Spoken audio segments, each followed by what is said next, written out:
8.1 Peer Review. Like self-review, peer review will take place in USF Writes. Your instructor will guide you through the software side of the peer review process and answer any questions.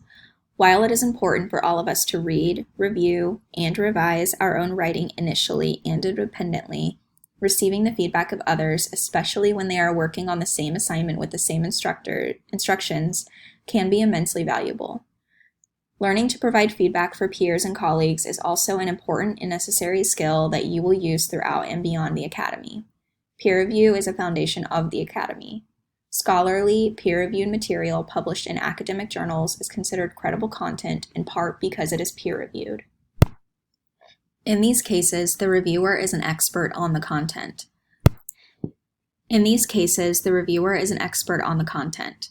Providing useful peer feedback does not require being an expert, but it does require close reading, audience awareness, understanding of the assignment, and a basic understanding of peer review. When you participate in peer review, you are on both sides of the exchange. Looking at peer review from both sides is a helpful way to learn how to give and receive peer feedback. Providing peer feedback. As a reviewer, your goal is to provide feedback to your peers and to learn from close readings the assignment has interpreted from other perspectives. Your role as a peer reviewer is not unlike the role of audience member you played for your peers when you viewed your presentations. As you read your peers' position papers in USF Writes, you will provide feedback in the boxes on the right using the peer review rubric in USF Writes. Number 1, highlight your peer's position statement. Copy and paste it into this box. Is the position statement clear to you as a reader? Number 2, using the free write tool, circle the paragraphs of context and write context over them. Read them carefully. As a reader who is familiar with the topic, do you feel the initial context paragraphs include relevant information that helps you understand the larger topic, and do you feel anything important is missing? Number 3, highlight the first claim. Select copy and paste it into this box. Read the evidence supporting the first claim. Write a few sentences explaining what evidence and reasoning is used to support this claim, and if, as a reader, you found the evidence to be strong and the connections to be clear. Number 4, highlight the second claim. Select, copy, and paste it into this box. Read the evidence supporting the second claim. Write a few sentences explaining what evidence and reasoning is used to support this claim, and if, as a reader, you found the evidence to be strong and the connections to be clear. Number 5, highlight the third claim. Select, copy, and paste it into this box. Read the evidence supporting the third claim. Write a few sentences explaining what evidence and reasoning is used to support this claim, and if, as a reader, you found the evidence to be strong and the connections to be clear. Number 6, highlight the oppositional claim. Select, copy, and paste it into this box. Read the deconstruction and refutation of the claim. Write a few sentences explaining what evidence and reasoning is used to refute this claim, and if, as a reader, you found the refutation to be strong and the connections to be clear. Finally, you will have an open endnote in which you can add comments that you feel will help the author understand what you, as a reader, found clear or confusing in the paper. You may provide feedback on any sentence-level elements that distract you from your engagement or comprehension, and provide feedback on the overall support offered for the position and whether or not you found it effective. While you are reading for larger points like these, if you do see a sentence-level pattern you want to point out, feel free to make a note, but avoid focusing on grammar or other formatting conventions that lean toward copy editing. Your goal is not to edit, evaluate, or advise. Your goal is not to offer so much feedback that you start taking over the paper or trying to rewrite it, which would not only be taking on the role of editor, but would risk pressing your voice upon your peer or even bordering on plagiarism. Remember that your instructor will grade the paper and provide feedback on the quality of the content. Your role is not to provide instructor-level feedback on the paper or to comment on content. In fact, another reason to avoid providing too much or too detailed feedback is that you do not want your peers to feel pressure to change their work in response to your feedback. Moreover, if your peers take your advice and don't receive the grade they wanted, they might think you are responsible and blame you. Obviously, you are not responsible for the grade another student receives on an individual assignment, but avoiding line edits will help you avoid making your peers feel pressured or feeling pressured by your peers. Your goal as a peer reviewer is to serve as a sample reader. Often we know what we meant to write even though we did not say it, so when we read the line during self-review, we see it as we meant it and don't see the word we left out.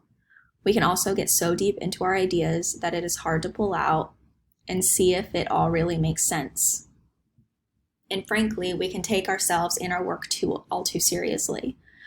When we put a significant amount of time and effort into our work, we start to feel very attached to it. So even if we are 300 words over count, we can't see where we could cut. But a set of outside eyes might realize that a tangential paragraph is more distracting than it is contributing. Sometimes a simple question about a paragraph or a comment noting confusion from a reader can alert the writer to opportunities for improvement. Your job as a writer is to communicate with your audience, so when your audience stumbles over a phrase or doesn't understand a construction or concept, that means it has not been written in a way that communicates clearly to that reader. In this way, telling you that they stumble over a sentence is the best feedback your peer can give. Then you can decide how to address that feedback. Being confused by a sentence doesn't say anything about the reader's ability to understand or the writer's ability to write. It simply indicates that the sentence construction could be more clear.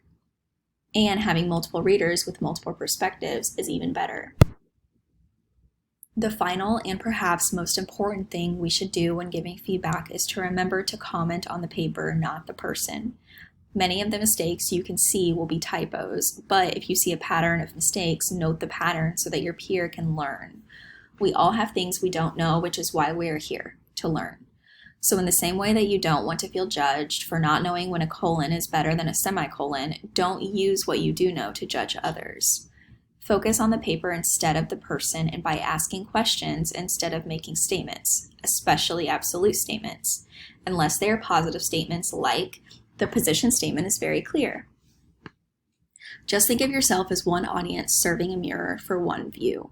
Letting your reader know that you do or don't understand a section is great feedback, and there is no need to offer input on what the writer should do to make the sentence more clear to you or a better representation of your style or voice.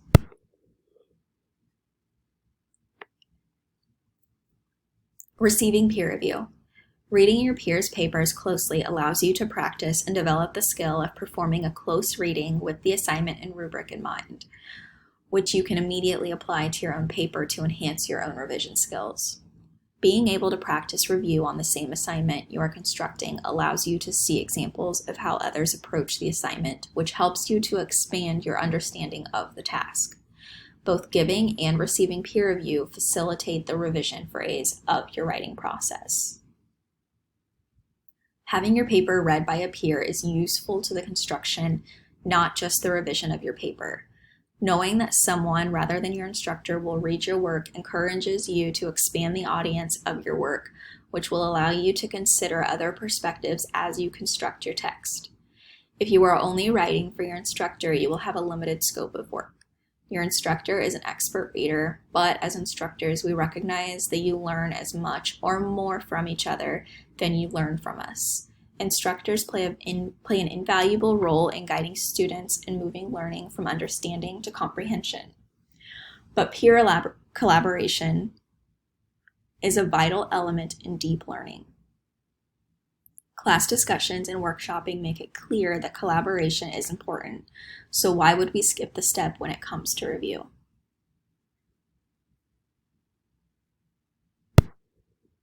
When you receive peer review, realize that feedback is great, but all final decisions are still yours. When you ask your friends what they think of something, you want the input, but you don't necessarily change your opinion whenever someone shares a thought. People around you give your feedback on all kinds of things all the time, and you get to decide what to do with all of your ideas. Assignments are no different. Even if you think some input might be great input, always feel free to check it against other sources. Not knowing about commas never stopped some students from telling other students all about commas. Blindly accepting the input of others is never a good idea, no matter how highly you think of the person or how little you know about commas. Learning to give and receive feedback and how to be constructive instead of destructive as a reviewer and responsive instead of reactive as a reviewee is an important skill to cultivate and will impact many areas of your life. All the same etiquette you bring to any social interaction is expected. Remember to be collegial and professional. To be critical is to critique, not to criticize. The goal is to critique ideas instead of individuals. Peer review results. After you upload your position paper to USF Writes for peer review, complete your review of your peers' papers and review your feedback on your paper. Then use the feedback to revise your paper and complete assignment 8.1 peer review results. Number 1. How many of the reviewers correctly identified the position statement, and was any other useful feedback included? Note any revision you made to your position statement based on the peer feedback. Number 2. How many of the reviewers correctly identified the first claim, and was any other useful feedback included? Note any revision you made to your first claim based on the peer feedback. Number 3. How many of the reviewers correctly identified the second claim, and was any other useful feedback included? Note of any revision you made to your second claim based on the peer feedback. Number 4. How many of the reviewers correctly identified the third claim, and was any other useful feedback included? Note any revision you made to your third claim based on the peer feedback. Number 5. How many of the reviewers correctly identified the reputation, and was any other useful feedback included? Note any revision you made to your reputation based on the peer feedback. Number 6. Note 3 specific edits or modifications you have made or plan to make as a result of the feedback from your peers, and describe how each will strengthen your argument and its delivery. Assignment 8.1. Upload your position paper to USF Writes for peer review. Complete peer review for the assigned peer papers. Review the feedback from your peers on your paper. Rethink and revise your position paper in light of the feedback from your peers. Complete the assignment 8.1 peer review results in Canvas.